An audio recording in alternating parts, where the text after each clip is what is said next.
সেই ভয় কি এখনো আছে না নাই? আমাদের মাঝে সেই সাহস শক্তি ফিরে আনতে হবে। সেই সন্ত্রাসী, সেই কুচক্রী মহল, তারা যেন কোনোভাবে আমাদের আর ক্ষতি করতে পারে না। কি আপনারা রাজি আছেন?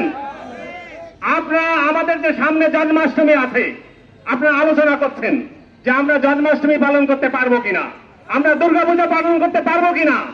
তা আজকে আমাদের নেতা সামনে, এই নেতার সামনে আপনারা প্রতিজ্ঞা করেন যে আমরা নতুন উৎসাহ উদ্দীপনা নিয়ে আমাদের জন্মাষ্টমী পালন করব। কি আপনারা রাজি আছেন? আমরা নতুন করে এই নতুন স্বাধীন বাংলাদেশে আমরা আমাদের সেই দুর্গা পূজা আমরা সাড়ম্বরে উদযাপন করতে চাই। কি আপনারা রাজি আছেন?